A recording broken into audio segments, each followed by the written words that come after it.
Welcome to Ball Talk Deep, where we talk deep about ball. It's Andrade and Irwin back at it again. Don't forget to drop a like, a sub, and a comment at the end of the video because you're gonna make it that far, right? Like, why not? They're probably not gonna make it that far. I mean, hey, you got nothing to lose. Shit. That's true. It's free, yo. It's free unless you're paying YouTube Premium and you're wasting that premium watching us. Then that's on you.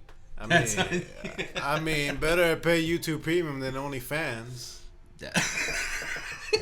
Do you pay for an OnlyFans? I do not. Okay, I don't know. It sounded like a personal. Why pay OnlyFans when there's so many? I'm not gonna name all the companies, but there's a lot of them that offer quality content for free. You got a favor you want to shout out? No, not right now. No. Maybe one day we'll get sponsored by one. Yeah, that would be cool. I would love that.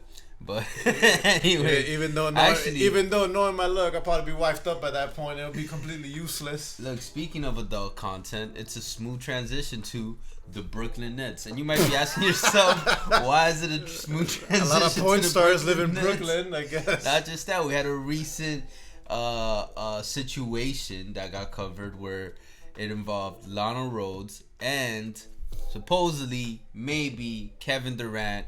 And if you don't know, it just means bitches don't mean shit. The main reason it might be Kevin Durant was because she didn't say the name, but she said, "Oh, he's this sign." I forgot what the sign was, and there was literally one person on the entire Nets roster that was that sign. Matter of fact, like, hey, he's 6'11" and he's wet as fuck. I'm not talking about. Oh, yo, it just hit me with what type of wet you mean. Yeah. But speaking of wetness. That was definitely one of my takeaways. So, if you guys have made it up to this point, we've been doing takeaways for each team after their playoff exit. And we're going to talk about the Brooklyn Nets right now. That's right. We've done Jazz already. And who else? Nuggets. And then we got Nets right now. And we're going to do the Sixers. And then in a few days, we'll be doing two more teams. Yeah. All right. So, before we get into the takeaways, Andrade, what are your takeaways about the Nets? All right. KD might officially be the best player on the planet. Kyrie is officially too injury prone. Harden still got playoff woes. Blake Griffin still got it, period.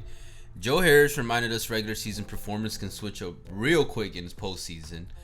The Nets are going to come back hard as fuck next season. And, like, I'm talking about, like, on some revenge type of season in a way. And then Steve Nash, my boy still got a lot of work to do on the coaching end. Okay. What about you? This season gave the Nets a much-needed, humbling experience, kind of like the Miami Heat during their first year of the dynasty. It's true. Like the Heat in the Heatles era, they're gonna come back with a vengeance and hopefully healthy the next season to be able to get that championship. And number 3, the Nets, you got to get some help on the depth, especially behind Kyrie Irving. Okay, and one takeaway I forgot to mention is I mentioned this in another video when they got thrown out, but they have also now given the 08 Celtics more ammunition on why they're such a legendary team. Meaning, how Erwin brought up, a lot of super teams in that first year, man, something happens, and they just don't make it. Even a team as talented as the Brooklyn Nets. And if you guys don't know, 08 Celtics were able to do it. That quick turnaround that first year. Believe it or not, man, if obviously it's easy to say, oh, it happened, so now we can look back at it. If they simply would have just stayed with KD and Kyrie Irving and would have kept Caris LeVert, Jared Allen, and most of those places, good point. They might have they might have been still playing now because that's still a pretty good team. Yes. You have KD, you have Caris LeVert that's healthy, and you have your capable backup players. Bro, would have had more depth, and that depth could have showed up with because exactly. Harden was injured anyway, so it's just like, hey. I don't think Allen and LeVert and everyone else would have been injured. You know what I mean? Exactly. I mean, with the way how this year's playoffs are going, something else might have happened for all we know, man. Shit, man. I don't know, bro. Shit. Nobody was expecting the Hawks. Inaccurate playoff predictions of all time. Yeah, and it's the first one we. But I'm interested to know this. Keep it on record. Yeah, for real. So why you say okay, KD now officially the best player? There's still an asterisk. I said might be. There's still an asterisk because LeBron had his first serious injury this year. Like that ankle, we'll see if it lingers. So we didn't get to see LeBron perform, because if you compare last year finals LeBron or postseason LeBron with this year KD postseason run, lately they've always been on the same level, but I would still give it a notch up to LeBron because he still led that team to a championship. KD wasn't able to do it. So, but I've always said, at least in the past couple years, KD easily are the more talented out of the two. Okay. And it's just LeBron has never, ever in his entire career had the shot that KD has had. All right, cool. Another thing I noticed as well is, look, I'm going to disagree with Harden with his playoff woes. Okay, yes, in the previous years in the playoffs, he was healthy and he had those woes. This year, man, hamstring injuries, man, like we were saying in another video before, for average Joes, man, those hamstring injuries are annoying as fuck. Like, shit, you could barely walk, like, those hamstring injuries, let alone play a full game, in the playoffs. And Harden was able to do that. I would give Harden a pass, just for that. I say playoff woes because there were times. Because, man, you're seeing assholes like Kawhi that it's like, fuck, man, he has this shit going on. He's like just sitting in the suite saying, hey, Kawhi is excited, while Harden is actually trying to fucking do something. No, that's true. But, maybe Kawhi's playing the long run, the long game. He's just being a dick. That's what he is. I know. But I say playoff woes because that one also has an asterisk. He still has, like you said, he had the injury. I kept that in mind. But there were times where, like, all he had to do was shoot the fucking ball. That's all. He didn't have to run. KD was doing everything. And he would pass up shots that even injured, I put myself in the shoes that I was like, bro, with your talent, your skill set, you could at least shoot that. At least try. You know what I mean? And he had some wide open shots he could have done. But even when he had a defender, like, all right, you just do a little pick and roll, get some space, and you don't have to do anything crazy. If you don't get the shot, then you pass it up. But he would pass it up immediately. He wouldn't even try. It's like, okay, you show up on the floor, you're put, already, but it's like, all right, if you're going to show up on the floor, at least do a little something. I'm glad you brought that up, man, because speaking about shooting, man, I thought this guy that we're going to talk about right now was a certified sniper. Harris. And from what we saw here in the playoffs, he's a certified fraud. Harris reminded us what I was preaching. And I was seeing comparisons over here, like Nets fans telling me here on Twitter, like, oh, he's better than Duncan Robinson. He's better than Duncan Robinson. I'm like, fuck out of here, man. I'm like, no. Not true. At least Duncan showed up in the postseason. But that's what I mean. Like, Harris proved what I've preached the entire time, which is like regular season doesn't equate to postseason performance. And a lot of these teams have shut me up, like the Suns and the Hawks this season, in terms of what they've been able to do. But Harris is classic example of just, hey, a player can be hot in the regular season, and going to the playoffs, people are going to bring up all this shit. But it's like, you're not always sure if they're not proven in the postseason. You know what I mean? It took Chris Middleton. Chris Middleton right now is killing it in the playoffs.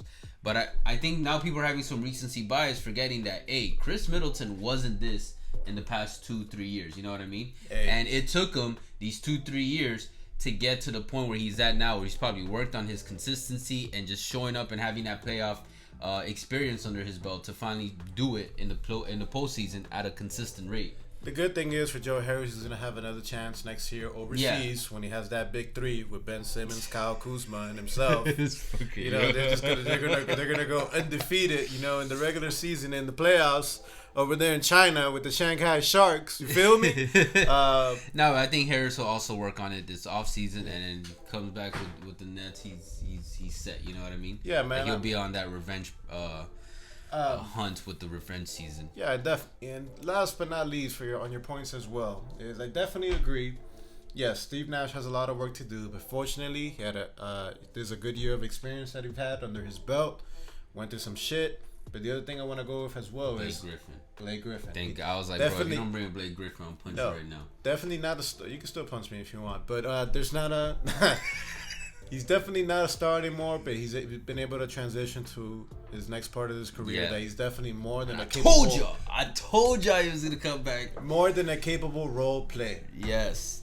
Show that card. Go watch that card. I'm telling you guys, players get reinvigorated when they're in the right situation / city. Well, if they want to live in a certain place, they get revitalized. It's honestly, it's mindset. It goes a long way, and it's like you're in a place you want to be, on a team you want to be, and Blake Proved it. And it ended up being a win-win. Look, Yeah, man, and Blake got out of. Look, what happened with Blake?